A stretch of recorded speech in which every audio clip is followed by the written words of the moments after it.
Dans tout notre corps circule un tissu liquide essentiel pour transporter oxygène, nutriments, anticorps et hormones. C'est le sang.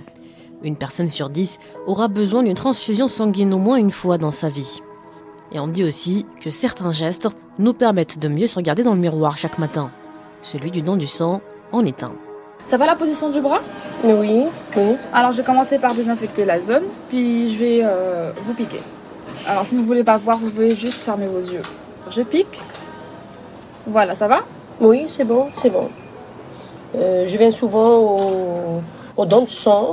C'est vrai que je l'ai fait plusieurs fois. Le prélèvement ne dure pas très longtemps et c'est bien, c'est pour l'humanité, c'est pour sauver des vies. Donc ça vaut la peine. Aujourd'hui, il n'existe aucun produit pouvant se substituer au sang humain. Sauf que seulement 4% de la population en âge de donner le sang, c'est-à-dire entre 18 et 70 ans, l'a déjà fait.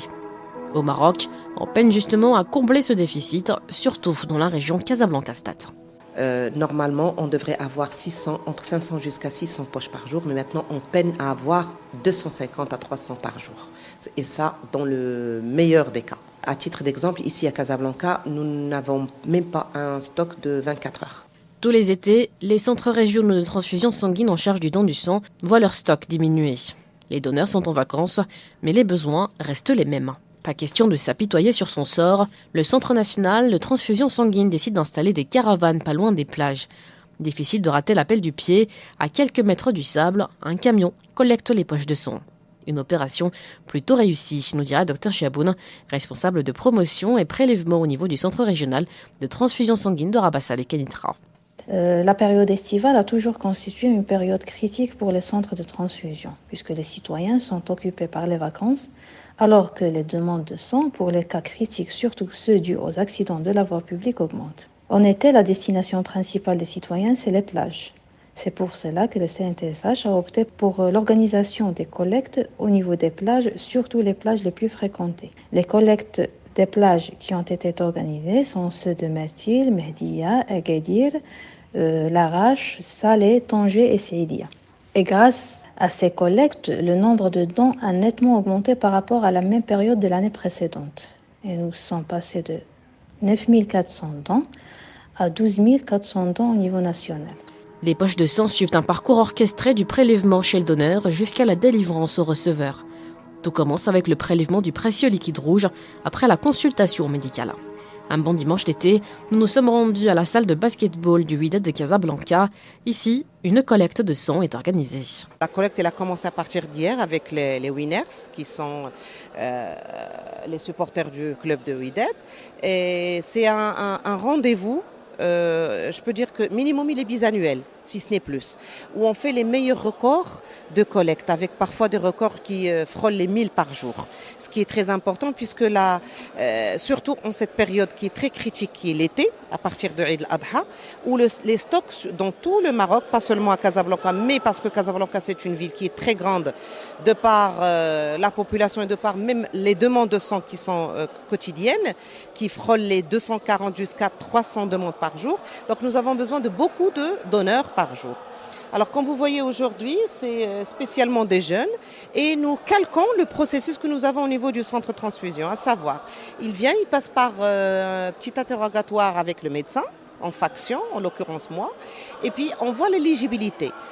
Une fois éligible, une fois il est apte, il va passer. Donc, dans l'interrogatoire, il y a la prise de tension et parfois même un petit examen clinique. Juste après, il va passer à la salle de prélèvement. Nous avons des salles de prélèvement qui sont mobiles, plus ou moins. Et donc là où il va donner son sang, 450 ml de son sang prélevé par une équipe aguerrie à ce type de prélèvement. Et juste après, il va se reposer, prendre une collation. Donc, et la collation aussi, elle sert de temps de surveillance, puisque parfois il y a des malaises qui peuvent avoir lieu. Loin de leur environnement naturel, les ultras démontrent qu'ils peuvent facilement constituer un mouvement capable de mobiliser rapidement des volontaires pour la bonne cause. Voilà, je suis Anas Baba. Aujourd'hui, c'est la donation de sang à un complexe du basket de Wydad. Ces donations, c'est pour Gozo, qui était décédé du cancer, Allah yarhamou. Nous sommes inscrits dans cette initiative parce que déjà c'est très important pour sauver des vies. Et surtout, c'est à l'initiative des Winners qu'on remercie par l'occasion. Et on espère réunir le maximum de sang et qu'on publie à la fin, qu'on publie les quantités réunies, qu'on l'expose et que ça crée une compétition entre les frères Ouidadi et les frères Rajaoui. Que les Rajaoui puissent donner plus de sang que nous et nous on entre la prochaine fois, Inch'Allah, pour créer une bonne compétition dans une positive, exactement. Oui. Une fois donc que le médecin donne son feu vert, on prélève dans une poche de sang et 2 tubes étiquetés 450 ml du sang, qui représentent 7% du sang présent dans notre corps. Comment est donc traité ce sang et où vont les poches après la collecte? Elles sont acheminées dans de bonnes conditions, bien sûr, vers notre centre de transfusion. Ils vont être pris en charge dans nos laboratoires et qui vont faire le passage de presque 14 processus pour être sûr, bien sûr, de la sécurité transfusionnelle. Mais ce sont des processus purement scientifiques. Ils vont passer par plusieurs laboratoires pour faire des analyses, et surtout les analyses des maladies transmissibles, à savoir le sida, l'hépatite B, l'hépatite C, la syphilis. On fait aussi le groupage. Il y a aussi un groupage qui est des sous-types. Et après, ce sang va être apte à être donné, à être livré dans le service de livraison. Sauf que de nombreuses personnes se demandent pourquoi donner du sang gratuitement, alors que les malades doivent l'acheter et payer très cher. La poche de sang varie entre 300 et 3000 dirhams selon le groupe sanguin et selon la pathologie. La question, nous l'avons posée à Dr Amel Dalid, directrice du Centre régional de transfusion sanguine de Casablanca.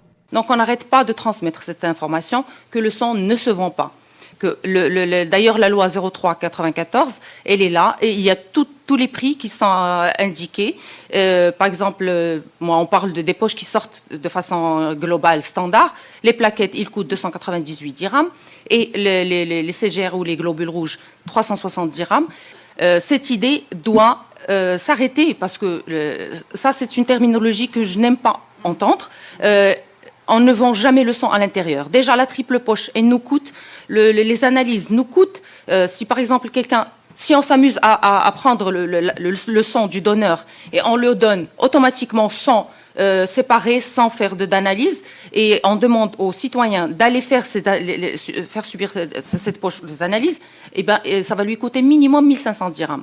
Nous, en tant que centre de transfusion, en tant que ministère de la Santé, on fait tout ça de façon, si on veut dire, les 2/3 sont supportés sur le budget de l'État.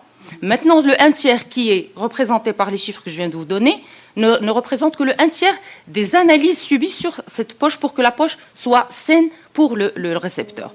Le sang, c'est indispensable pour le bon fonctionnement de notre corps. Tous les jours, le sang est utilisé pour sauver la vie des personnes accidentées, mais aussi de celles souffrant de maladies chroniques. Il est aussi indispensable pour la prévention des hémorragies lors des interventions chirurgicales et quotidiennement, le besoin de poches de sang utilisées pour maintenir en vie les personnes malades augmente. J'implore la générosité et le bon cœur de tous les citoyens. Il y a des enfants qui ont besoin de votre goutte de sang. Il y a des mamans qui ont besoin de vous. Il y a des gens qui font de l'hémodialyse et qui ont besoin de vous, et de façon chronique. Il y a des accidents de voie publique qui ne cessent d'augmenter et qui ont besoin de vous. Vous avez des voyages, vous avez des congés, mais n'oubliez pas qu'un quart d'heure de votre vie, il peut donner des années à des gens qui ont besoin d'un petit quart d'heure de votre vie et une petite goutte de votre sang. Et ils sont nombreuses les personnes dont la survie dépend de notre générosité. Mobilisons-nous donc pour cet acte humain. Tu ne resteras pas passif devant le sang de ton prochain. Amen. Merci d'avoir été des nôtres. C'était le podcast À la loupe. Où va le sang? Le parcours d'une poche. Un épisode produit par Selma Saidi, et dans 2 semaines, retrouvez Oumaima Zelzouli pour un nouvel épisode. À la loupe est le rendez-vous à ne pas louper, et si jamais vous ratez la rediffusion samedi à 13h15, vous pourrez le retrouver sur YouTube, Spotify et Apple Podcast. Quant à moi, je vous dis portez-vous bien et à très bientôt.